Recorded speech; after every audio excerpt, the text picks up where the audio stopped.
The following program is brought to you by Caltech.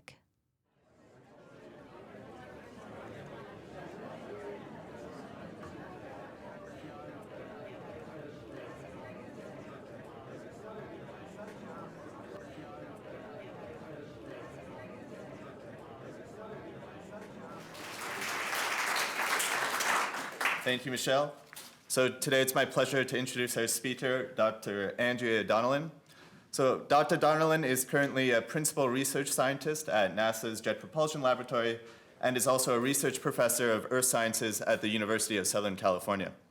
Dr. Donnellan studies earthquakes and crustal deformation by integrating satellite technology with high-performance computer models. She is also the principal investigator of NASA's QuakeSim project, which is a software that models the behavior of earthquake faults to improve earthquake forecasting and our understanding of the earthquake processes in general. This project was co-winner of NASA's Software of the Year Award in 2012. She's worked on a variety of different projects in the past and has also been the deputy manager of JPL's Science Division. Originally, Dr. Donnellan received a Bachelor of Science in Geology from The Ohio State University, and then a master's and PhD in geophysics from Caltech. Upon completion of her PhD, she held a National Research Council postdoctoral fellowship at the NASA Goddard Space Flight Center. Later, while working at JPL, she actually received a Master of Science in Computer Science from the University of Southern California.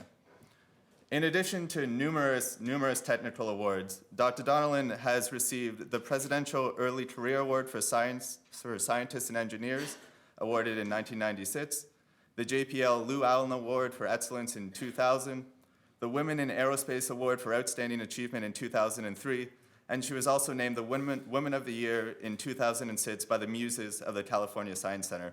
And that award was actually recently given to Gwen Shotwell earlier this month, so it's a very prestigious group of professionals who have won that award.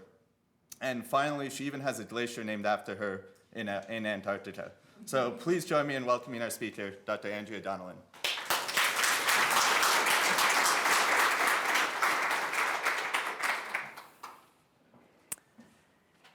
So when Michelle, can you hear me from this mic? Okay. When Michelle and I talked about what I would speak about in terms of understanding earthquakes using space observations, it was 20 years since the Northridge earthquake, about the day she asked me to give this talk. So I said, well, how about 20 years from the Northridge earthquake, where we've been and where we are now and where we're going.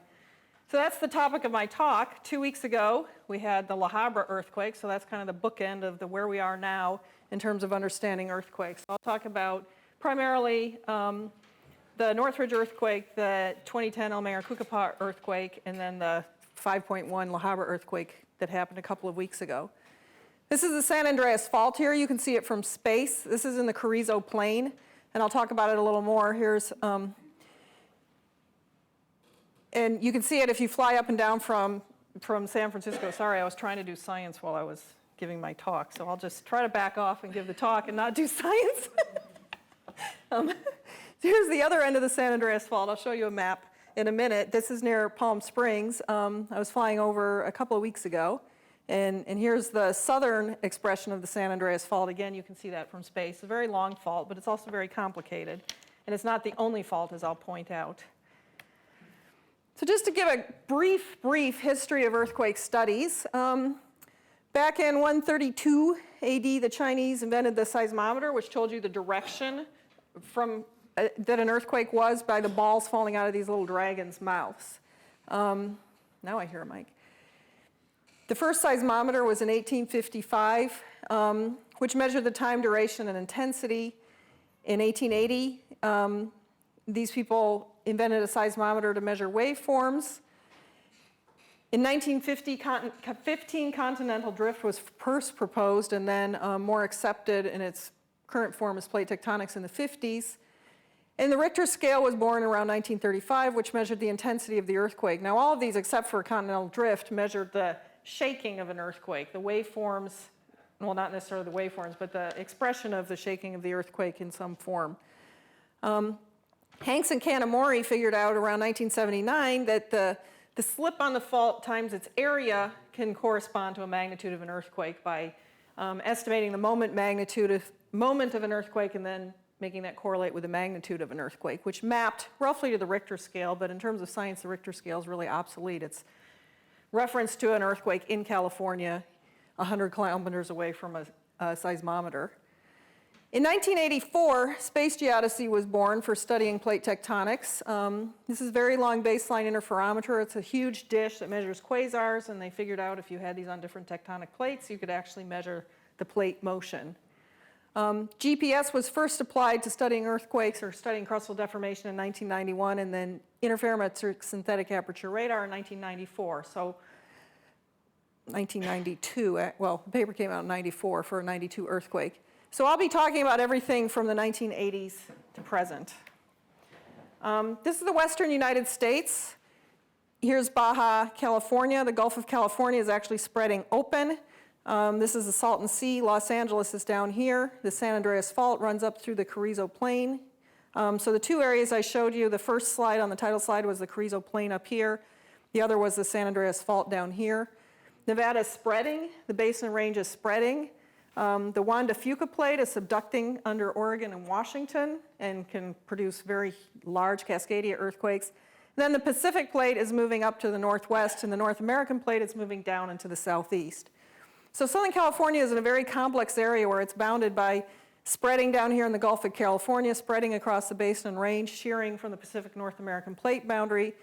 And the San Andreas Fault goes through a big bend here, which causes a big compressional regime in Los Angeles. So back to our San Andreas Fault, it's a major plate boundary fault, but it's not the only fault, and the plate boundary is actually a very wide zone, probably about 100 kilometers wide. So here we are again with our first slide. Here's the San Andreas Fault. Here's a section of that here. This is called Wallace Creek. It's an offset stream, and paleoseismologists go and dig trenches across these offsets and date them to find out history of past earthquakes. So we actually work with some geologists and paleoseismologists to try and fuse all of our data together from present day to back tens of thousands of years. So one thing I should mention is I'm not going to say anything about the waveforms of earthquakes. I'll talk about the magnitude of earthquakes, and I'll talk about the size of them, the amount of slip on them, but I won't talk about the waveforms. We look at the integrated motion across the earthquake. So here's an oblique view of California. These are GPS velocities. You can actually see the plate motion in a vector field. We use faults, which tell us about where the location of the earthquakes may be in the earthquake faults. We use seismicity, so we don't use the waveforms, but we do use the location and size of earthquakes. And then we use interferometric synthetic aperture radar. Here it is as UAVSAR flown on a Gulf Stream 3. It's not uninhabited. Here's the pod, the radar pod. And what you do is send a waveform down at an angle, and if you fly that exact same repeat pass and the ground moves, the radar waves actually will interfere and give you a nice interference pattern, which you see here. The opposite is thinking of stereo, just like our stereo vision. If the ground doesn't move, but you fly the radar antenna at two different points, as they did with the shuttle radar topography mission, then you can measure the topography. So what I'm interested in is the small motions associated with earthquakes. And this is the first image of an earthquake using UAVSAR, the El Mayor-Cucapá earthquake. So here's just a conceptual overview. I thought I'd show this. I actually put this together for myself to try and get my head around what was going on in the California area. So I'll show it a few times. What I did was I just literally chopped up, everywhere I saw strain, I chopped out a little piece, and then I moved them. So it's greatly exaggerated tectonic motion, but it helps me understand where I want to focus my attention. So I'll run this movie a couple of times. So what you'll see is the Pacific plate going up here, the North American plate going moving down this way. The Basin Range is spreading, but we don't open up these giant gaps, so we actually sort of spread and shear at the same time and drop these blocks down. And then here, because the San Andreas Fault goes around this big bend, we get compressional regime 2, and I'll talk about these series of right lateral and left lateral conjugate faults that we have. Right laterals, if you're standing looking across a fault, if the ground's moving left on the other side of the fault, it's left lateral. If it's moving right, it's right lateral fault. Predominantly, we have right lateral shear in California, but we have these conjugate left lateral faults. So I'll just play this again so you can see it. It's a little toy, but I think it's useful. We have down here, we We have the Eastern California Shear Zone, the San Andreas Fault, the San Jacinto Fault, the Elsinore Fault, the Newport-Inglewood Fault, and then a jumble of faults that cause things like the Whittier Narrows earthquake, the Northridge earthquake, and the Habra earthquake that we just had. So now, to put it in slightly more scientific terms, these are position velocities of GPS stations. So this is, as of about 2 years ago, I made this. We fixed a station on the San Gabriel block, and you can see that stations on the entire San Gabriel mountain range are not moving relative to each other. So this is just kind of like a ball bearing. We call it the San Gabriel knot, and everything flows around it. Out here in the Mojave Desert, we have the Eastern California Shear Zone, the San Andreas Faults up here. These are residual velocities from the earthquake that occurred in San Simeon. That's some postseismic motion there. And I'll talk about 3 earthquakes. There was a 4th major one that I won't talk about but that's worth mentioning. So the first one was the 1994 magnitude 6.7 Northridge earthquake. I had studied that region for my PhD thesis prior to the earthquake occurring. And sort of the major results are the mountains grew because of this thrust motion about 40 centimeters in the earthquake itself, and they moved to the north. The San Fernando Valley moved to the north. And then JPL Mesa, a station at JPL, actually moved later quietly, a total of about 4 centimeters over about 2 years following the earthquake. JPL sits on a very major fault, the Sierra Madre fault system. Typically, it can produce magnitude 5+ earthquakes, which it did in 1989, but it can also occasionally produce earthquakes up to magnitude 7.2. If anybody works in building 238, it goes through the corner of your building. One of the displays, anyways. So what I have here are the geodetic observations. Red is seismic, so we measured the offset from the earthquake that occurred from the shaking. Blue is aseismic, so there's continued slip that we were able to measure. And that's one of the things that geodetic data gives us that we don't get out of the seismometers, and that's the quiet slip that we can't measure because we're not measuring the shaking. Then in 1992, there was the magnitude 7.3 Landers earthquake, and it was followed right away by the Big Bear earthquake, which was a left lateral event. There'd be an arrow going the other way. That was followed by the 1997 Hector Mine earthquake. And then in 2010, we had the magnitude 7.2 El Mayor-Cucapah earthquake, which we had measured with UAVSAR, with radar. The fault had about 3 meters of slip on it that broke the surface. But then we measured aseismic slip on the Imperial, Superstition Hills, and East Elmore Ranch faults, which you might notice sort of step up to the beginning of the San Andreas Fault. So even though I'll talk about these earthquakes, what's interesting to me is what's going on in the gaps between the earthquakes, and when are the next earthquakes going to occur, and how big are they going to be. Just wanted to show this to you so you can get an idea of earthquake magnitude. Again, I talked about Hanks and Karamori developed a moment magnitude scale, and the moment is related to the rigidity of the fault area times the area of the fault, the length and the width, times the amount of slip on the fault. So the Tohoku earthquake, the magnitude 9.0 in Japan in 2011, had 25 meters of slip on it, over 350 kilometers by 120 kilometers. So it was a very, very large earthquake. Now, some people like Tom Heaton here at Caltech will say, but actually, it should have slipped 50 meters to keep up with the plate tectonic rate. So what happened to the other 25 meters? Is it going to slip quietly, or is it going to cause another big earthquake? And we don't actually know those answers. Here's the magnitude 6.7 Northridge earthquake. It's tiny compared to this magnitude 9.0 event. Again, it was right under the San Fernando Valley, so it did a lot of damage. It was about 10 kilometers wide by 15 kilometers long, and it had about 3 meters of slip on it. So this was GPS in the 1980s and 1990s. We went out, I first went out in one of the early field campaigns in 1986 when I was started my graduate student career. We had benchmarks on the ground. We had to sight through a theodolite, make sure we were exactly over the point on the ground. We had to make sure it was level. We'd set it up and track for a day or two and come back 6 months later and track for a day or two and come back 6 months later. And so about every 6 months for several years, I took these measurements in what's called the Ventura Basin. And here's the context of that. So again, here's the San Andreas Fault. It goes through this big bend right here. This is Los Angeles right here. We're somewhere in here. This is the San Fernando Valley. This is the Ventura Basin here, which is blown up here. It's a very deep basin, one of the deepest basins in the world. Earthquakes occur all the way down at about 28 kilometers depth there. The faults are ramping up and closing this basin, and frankly, one of the reasons for selecting this area for a PhD thesis was it was supposed to be closing at 2 centimeters a year, and that's something I could measure and graduate in a timely manner. So we did that, but it was actually shortening at about 7 millimeters a year. Fortunately, I still graduated in a timely manner. And we were testing some competing fault models the geologists had. One camp said that these faults were décollements, which were shallow faults in the mid to upper crust. The other set of geologists said they're these steeply dipping faults that go way down into the basin. And so we took those GPS results. I don't know if you can see these arrows. They're relative to this station Habra on the north side of the Ventura Basin, which is here. And generally speaking, there's some rotation and other shear going on, but all these stations to the north are behaving as a block, and then all of these stations to the south are behaving as a block as they push up north.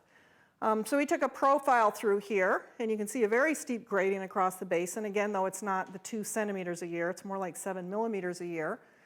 But we did modeling of that, and we showed that you had to have these steeply dipping faults. You couldn't have a shallow dipping fault. It didn't fit the data at all. So even with, I don't know how many stations are there, 7 or 8 stations collected twice a year, we're still able to produce very interesting results. We published in Nature on November 25th, 1993 that we did a little estimate. So this is the style of fault that we were modeling and the style of fault that the Northridge earthquake was. We said that based on the faults that we modeled and the local geology, we expected something like a magnitude 6.4 earthquake. And we pointed out that such an earthquake is still large and potentially damaging. January 17th, 2 months later, we had the 6.7 Northridge earthquake. So it was very close in magnitude. We didn't put a time frame on that. It could have happened 50 years later. It would have been just as valid and relevant. But what was interesting to me is that the fault broke in this steeply dipping fault, exactly where we had identified it, and we had them buried at about 5 kilometers at the top, which is about where this fault rupture ended. And so it showed that using these geodetic data, we can understand what's going on at depth much better than we can. And there was no seismicity. This fault just popped off in a magnitude 6.7 earthquake, so there was no seismicity to elucidate that fault plane. So this was a way of getting at that and doing that. The earthquake caused $25 billion of damage, 58 deaths, and about 100,000 people were displaced. There were also some UAVSAR measurements taken. I just wanted to explain INSAR. I did a little bit already. But again, the aircraft's flying. It's looking, that's actually backwards. This G3 is looking left. It's 24 centimeter wavelength L-band instrument. We do this repeat pass interferometry, which I described. And the color cycle on these fringe maps is about 12 centimeters. So we get ground range changes, or a point on the ground. In UAVSAR, it's 7 meter pixel size. In the radar, spaceborne radar, it's more like 30 to 60 meter pixel size, and it's that pixel relative to the instrument that's flying. So we're not getting the full 3D motion unless we have multiple looks, but we get a good sense of what's going on, especially if we fuse it with the GPS data. So here again is the Ventura Basin. This is the Northridge earthquake, and you see these fringes. There's 12 centimeter fringes. If you count them up, you'll count this 40 centimeters of uplift. So we have this nice bullseye of deformation, basically where there's a color change, and I'll come back to this many times in my talk. If there's a color change, there's motion occurring. So we had this bullseye. There was 40 centimeters of uplift, so that was very interesting. It matched the fault we had modeled prior to the earthquake. But to me, what was even more interesting were the postseismic motions. There was an additional, if we subtract out the rupture model, there's an additional 12 centimeters of uplift that occurred for 2 years following the earthquake. 90% of that motion was aseismic. I matched it against the seismicity, and we could figure out the strain direction or stress field from the seismicity, and the GPS vectors matched it, but the seismicity only accounted for 10% of that. So there's a lot of quiet, squishy motion going on all the time in these basins, certainly in the basins and maybe on other faults. One of the things that we were testing is whether afterslip was occurring on the main rupture plane or whether relaxation in the lower crust was occurring, because we know the lower crust is hotter and it flows kind of like honey. If you have some cold molasses and you stab it with a pen, it's going to flow. So we were actually expecting that that was going to occur after this Northridge earthquake, and if that happened, then the mountains would have grown 40 centimeters in the earthquake and then subsided over time from this post-seismic relaxation. Well, instead, they grew 12 centimeters, and we modeled the GPS results that we had, these things here, these vectors kind of pushing together and squirting out, and we could only fit the data with afterslip on the fault. So what happened was the fault broke, and then it just slowed down over 2 years with an additional 12 centimeters of motion on the fault. One thing that was even more interesting to me, and a group of us wrote a paper on this, is over here at JPL, again on the Sierra Madre Fault, some of the people that did the data processing noticed that not only did the station jump, and this is actually the jump is taken out here, but the station jumped at the time of the earthquake, then it took off in a completely different direction. So this is latitude, longitude, and height plots of this vector at the JPL mesa. So this is a time series, and if you're not changing in time, you'd expect it to be linear. So we've detrended it. And you can see after the Northridge earthquake, it deviates substantially. We had local surveys, so we knew that it wasn't the mesa that was unstable, but the local survey, all the stations moved the same as the mesa. And when we modeled there, we weren't that well constrained because we didn't have very much data. These stations weren't continuous at the time. Only the JPL mesa was, starting, as you can see here, in June of '92. The Sierra Madre Fault crept at the surface at about the top half kilometer, very large area, and it just slipped for about 2 years. So it wasn't the main shock rupture plane at all. In fact, it was several fault dimensions away, and yet we see these long-range interactions between these faults. And that's what we want to understand is if one fault breaks, what's the likelihood of another fault breaking? In between here is the 1972 San Fernando earthquake, which ruptured up. So San Fernando ruptured this way, Northridge ruptured this way, and what I'm concerned about is what's happening in here. It seems to me there should be a big right lateral unaccounted for shear there. This paper, I have a long set of conclusions, but I want to read them because I thought they were very timely for this talk, because nothing's really changed. The recommendations from it are the same today, and we've implemented some of them. So we said the hypothesis of significant aseismic slip following the Northridge event on a fault that did not rupture in the earthquake carries with it important implications for both seismic hazard assessment and geodetic measurement strategies. So we're trying to implement those both in our real field observations as well as within our models, and I'll show you at the very end the fault interaction model. Aseismic slip on fault systems in the greater Los Angeles region may appreciably affect estimates of their activity, and so we want to understand that, and now we're able to much better blanket the region and look for that. Evaluating the extent and frequency of such aseismic movements is important in any attempt to fully characterize the tectonic deformation field. That's very important, and it's important to understand where faults are slipping quietly and where they may have earthquakes, and actually some faults creep and have earthquakes, like a northern section of the San Andreas Fault. Large earthquakes, I should say. If aseismic events turn out to be common, they may explain the hypothesized earthquake deficits in Southern California by Donnellan et al. And other regions of the world, and we still don't know that answer. Is it that there's a slip deficit because there's actually quiet creep going on, or is there a slip deficit because we're waiting for the big one? Probably a little bit of both. As this study illustrates, continuous temporal and dense spatial geodetic coverage will be essential, so we've been working towards that. And dense spatial sampling will help to identify the sources of strain accumulation, while more frequent temporal sampling will improve the characterization of nonlinear time dependence.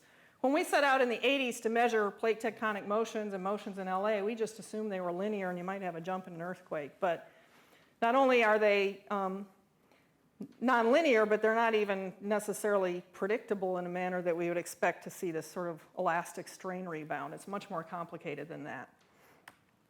So here's GPS now. The Northridge earthquake really spurred the dense geodetic network, GPS network in Southern California, called the Southern California Integrated GPS Network. And then following on that was the Plate Boundary Observatory, which goes all up and down the west coast of the US. The horizontal position accuracy is about 1 millimeter, vertical is 2 millimeters, and we obtain about 1 millimeter a year horizontal velocities. Now, you saw that original picture of me in the field with the benchmark sitting in dirt, so I was amazed that we were able to make some regional inferences out of those data. These are now drilled down 10 meters into the ground, so that we're sampling the tectonic motion, not just the local soil motion. And I'll show some pictures of us in the field yesterday around La Habra, and we can see that surface motion is actually quite important. We have to understand what's local surface motion versus fault motion from depth. So here's a time series. Down here, we're going to move, in a minute we're going to move down here, not yet. I have one more thing to show. But for a station here, and you can see how complicated it is. So things were going along nicely at the plate tectonic rates. Again, here's time here. Here's the northeast and up. East, north, and up, I should say. So we had this nice linear trend, except for vertical, which is probably water in the agricultural area as much as anything. The El Maricucapa event happened, and we had a big jump. And then we had this post-seismic decay. But the site never really recovers and picks up on the plate tectonic rate again, at least not yet, as of January 2013. Then there's an aftershock, another small earthquake, and it starts to maybe pick up with a plate tectonic rate, but it's very complicated and we have to measure these things for very long time periods. So I got curious actually this morning. We have a lot better tools now. This is a radar image from UAVSAR, the JPL Mesa. I wanted to look at the most recent one. Yesterday, like I said, and I'll show some images, we were out looking at cracks in the pavement, so now I see cracks in the pavement everywhere, and I want to understand what's a tectonic crack versus bad asphalt. So the JPL Mesa site is right here on this profile. So this red corresponds to this end, this blue corresponds to this end. We cross the Sierra Madre Fault, which is actually in a bunch of splays all the way out into the reservoir here. And the JPL Mesa is about right here. And you can see that there's a little bit of an offset of maybe a millimeter, 1.3 millimeters, between this side of the fault and this side of the fault. Since we're actually looking almost right down the fault, that corresponds to perhaps 1.3 millimeters a year of motion on the fault that's occurred on the last year. That's actually about the slip rate of that fault, so that's correct, but I'm always surprised that these things creep all the way up at the surface. Here's an expression of the fault right outside the east gate of JPL. You can see this is about 1 meter here, so it's very discrete plane. And again, here's just for reference out at the East Lot Bridge and for some scale. So now we're going to move down to the Salton Trough. Again, we had the spreading of the Gulf of California and then this right lateral system of shear faults. The earthquake was a magnitude 7.2. It happened on April 4th, 2010. And we had started flying UAVSAR in October of 2009. And so we were very lucky to be able to capture that earthquake, which we see here. And this is just kind of an oblique perspective view. So what happened, the summary here is that we had 3 meters of slip on the main shock rupture, but it was mostly in Mexico, and we weren't observing in Mexico. And then it had slip on other faults, which really surprised us. We had a lot of slip on this conjugate left lateral fault, the UHA fault. There was 36 millimeters of slip on the Imperial fault, 14 millimeters of slip on the Superstition Hills fault, and then 9 millimeters of slip on the East Elmore Ranch fault, and this is the beginning of the San Andreas fault. There was a little bit of slip on it, but we don't see it with UAVSAR data. It was observed in the field. So if we back off, here's the setting. Here's LA, Santa Barbara's out here. Vandenberg's out here is the Gulf of California.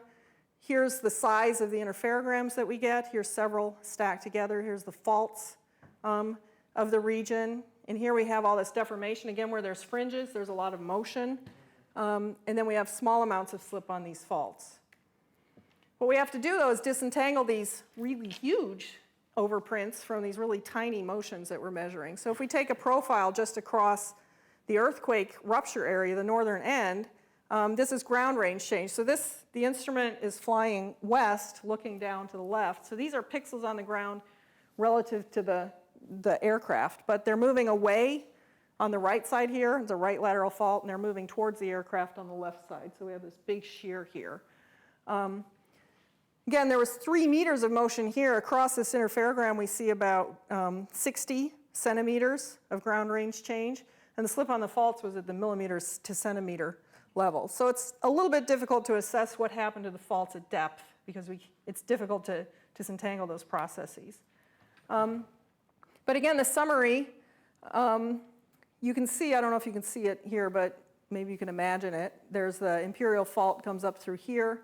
You can see a line through here on the Superstition Hills fault, and there's a line through here. It's not projecting all that well, but The faults actually, these lines get more diffuse as we go north, and that's because the faults are creeping deeper and deeper as we go north, and the slip decreases as we go north. And of course, what we want to know is how does this transfer, how does this huge displacement from the El Maricucapa earthquake down here transfer to the other faults, and which one is it likely to mostly transfer to? The other interesting thing is the aseismic slip is equivalent to about a 4.9 to 5.3 magnitude earthquake. So it's fairly big. It's the size of the Habra earthquake, which we had. So I showed you those GPS measurements from Northridge where they were very, very sparse, and then I showed you what the GPS network looks like here. This is a little hard to see, and where you want to focus is down here, but I think it's interesting in a way we're looking to visualize some of our data. So what we've done is we've taken the GPS stations and their velocities, and we've interpolated in space and time so that every single pixel has a velocity on it, attached to it, or a position that moves over time. And then we exaggerate the horizontal motion, and we make a movie of that. So I'll go through this a few times. And like I said, focus down here. So I put trackers in for the first time. This is the original position. We have shear before the earthquake, 2 years to 5 days before the earthquake. So if you go back and forth, you can see that motion through here. At the time of the earthquake, then, the ground actually goes the other way. So I'm going to go forward again. So here we're 2 years before, 5 days before. We have this elastic pulling back from the earthquake. And then we have post-seismic motion, and slowly these stations start to turn around. This was last made in late 2011. I want to add more data and see what these stations are doing now. There's a substantial amount of post-seismic motion of this entire region. It's like a big rubber sheet that's being stretched. So now if I show it without, again, watch here, you'll see before the earthquake, we have shear. We have elastic deformation from the earthquake, and then we have post-seismic motion. And then continued shear as it starts to turn around. Now I'm going to show this movie, and for time I'm only going to show it once. But we're going to zoom in here. There is a counter that's going to come up that's unfortunately up over here. So what you see is a really subtle deformation here. Then you see the jump back from the earthquake, and then there's a little bit of motion turning around, which you don't see that well. Now I'm going to move up to the La Habra earthquake, which is up here. Here's our two interferograms that we have of the event. This is the seismicity plotted on it. Again, we have these right lateral faults with these left lateral steps. Everywhere on La Habra was one of these left lateral conjugate steps. It was a 5.1 earthquake. Here's what the interferogram looks like. I've plotted on it, the instrument here is flying to the east, looking left. These pink areas are moving away from the instrument, and the blue-green areas are moving towards the instrument. And that's actually consistent with what the seismicity says. The main shock is up here. Here's one of the large aftershocks, and I've plotted something down here I'll talk about in a minute. So this whole area moved up over this area here, and it moved in a left lateral sense of motion. So it kind of this oblique slip thrusting up, and this area, the Coyote Hills, really is where they got the most of it. If we look at the opposite look then, so the instrument's flying to the west, looking this direction, again we see this thrusting or the shortening across the Coyote Hills here, but this station is actually moving, or not station, set of pixels is moving towards the instrument. So that tells us with these multiple looks that most of the deformation here is probably up, whereas most of the deformation here is more of a thrusting type of motion. I plotted here, so this is sort of a general model of what's going on where the faults are at depth. I plotted here what's called a hinge line, or a fold associated with a fault. And my colleague Lisa Grant, who I'll show in the next slide, said, well, I want to know about Trojan Way because there's a fault that's expressed at the surface there, and there's a little fold hinge associated with it, and do you see anything? So I plunked Trojan Way into Google Earth, where I was looking at the interferogram, and here we are comparing the Google Earth images and some of the papers that she dug out yesterday in the field. So when I zoomed into that area, Trojan Way, I saw this set of fringes here, which were really quite pronounced. They're from down here way south of the earthquake. I extracted the ground range change, again, the pixels relative to the instrument, and you see this big bowing up here. This is this little fault bend fold going on. And here we are, so this is a big wall, and there's a large parking lot on the other side of this distribution thing, which we managed to find our way into. there's cracks at an angle that go through here that's oblique. And these set of fringes actually cut this building here. So it's not a anthropogenic or a human-made feature, we don't think. So here we are. This wall was cracked, and it was kind of bowed out. So where Maggie's standing, the crack went this way. Where I'm standing, the crack went this way. And where Lisa's standing, the crack was vertical. So again, this whole area just kind of pushed up and pushed this fence out. Now, as we looked around a little more, this is actually some kind of chevron pipe. Oil tends to pool down where there's anticlines because it rises up above the water and gets trapped. And there are actually little pipes in the ground here. So somebody's measuring this motion as this thing fans out, which we thought was interesting. But here's an example where, combined with the geology and the fieldwork, you can zoom in your office with Google Earth, and you can find these things that you otherwise wouldn't. And then we went out in the field to ground truth it. The resolution of UAVSAR is 7 meters, whereas the resolution of the GPS network is about 10 kilometers. So here we are. Here's a cross-section through the Coyote Hills. If you heard about the water main break at Rosecrans in Gilbert, that was right here. There were actually several that I had plotted on the previous plot. Gilbert comes around here. The reddest, it's a little dim, but the reddest red is here. And if I take a cross-section through here, you see some faulting here. You see a lot of probably compression in the Coyote Hills here, in this smooth profile. This is the topography, because originally when I saw these, I thought, oh, the whole area just slumped in a landslide, but it was actually going in the wrong sense to be going downhill. So it's useful to plot it with the topography as well. So we drove around with these bright spots that I showed you on the previous one, and right here where the reddest red is, this one glass panel broke out, and the curb was buckled up. So you can see at these 7-meter pixel levels. In fact, one place we had a little tiny bullseye of fringes, tiny, tiny. And we went there, and there was a little piece of curb on somebody's front yard that was pushed up. So it's almost too complicated, almost too much information. Here, we stopped here because we saw some more red across Rosecrans here. The fault model, again, is this thrust left lateral sense of motion. If you look at this curb here, you can see it's offset to the left. So again, the UAVSAR guided us to all of these types of locations.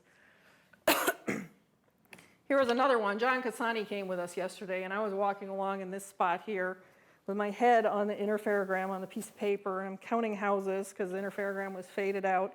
And John said, "What are you doing?" I said, "I'm counting houses, 1, 2, 3, 4, and I looked across the street, and there was a fringe across the street, and I moved the paper out of the way and looked down. I was standing right on this crack. So I was really impressed, and here it is right here. Here's a little fringe right here. Over here was a water main break, and then I think I didn't include it, but there was a curb that was pushed up around this corner here. So again, it kind of took us right to where the active motion was, and this roof was really messed up. It went right into this house, and you can see it on the interferogram. So you can see at house scale, this deformation. And I just wanted to divert for a minute for a little fun, a little side note that I started noticing actually everywhere I look now. And that's that you can see landfills subside or compact or whatever it is they do with landfills. And my colleague Lisa Grant says that they're actually supposed to compact landfills at a certain rate. So we can measure that with UAVSAR, it turns out.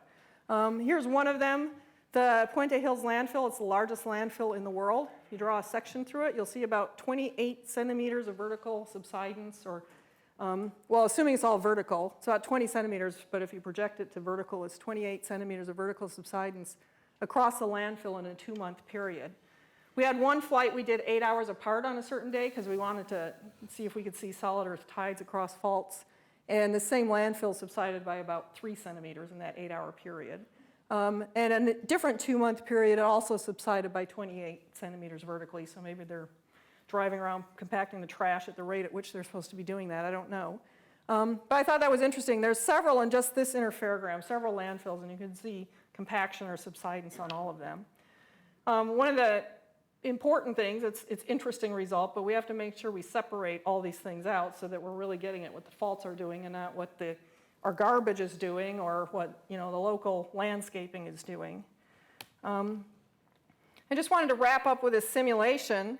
So one of the other things we do is we put all the faults into a model. So we have these vertical faults, and we put friction on the faults based on what we know about the geology. And we just drive this model with a plate tectonic rate. And we let them fail, and we let them do what they do in the model. And here's what they do this is like a 40,000 year simulation, but this is just the last 100 years.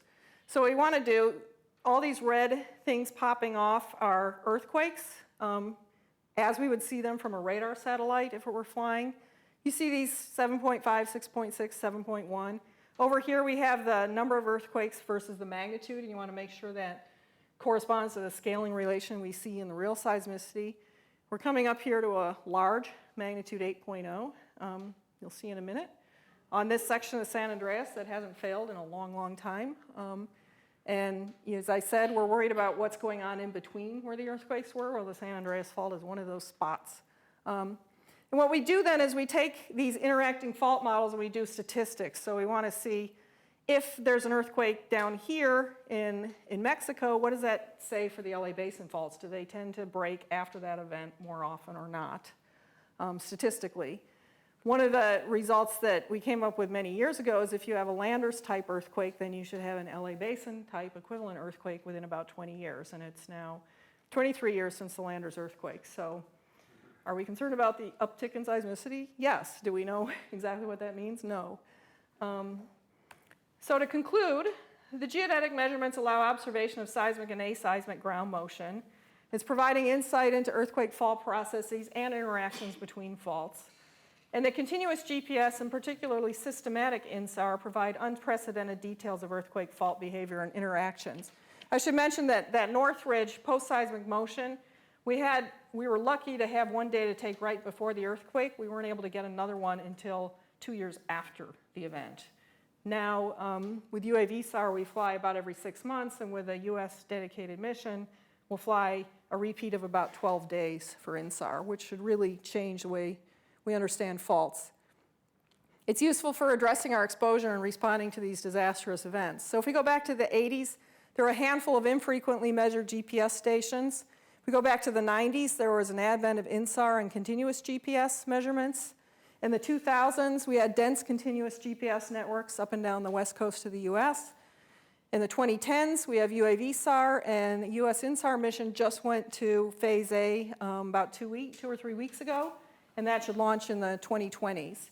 And a different way to look at it is to flash back to 1997, and that's what we all looked like.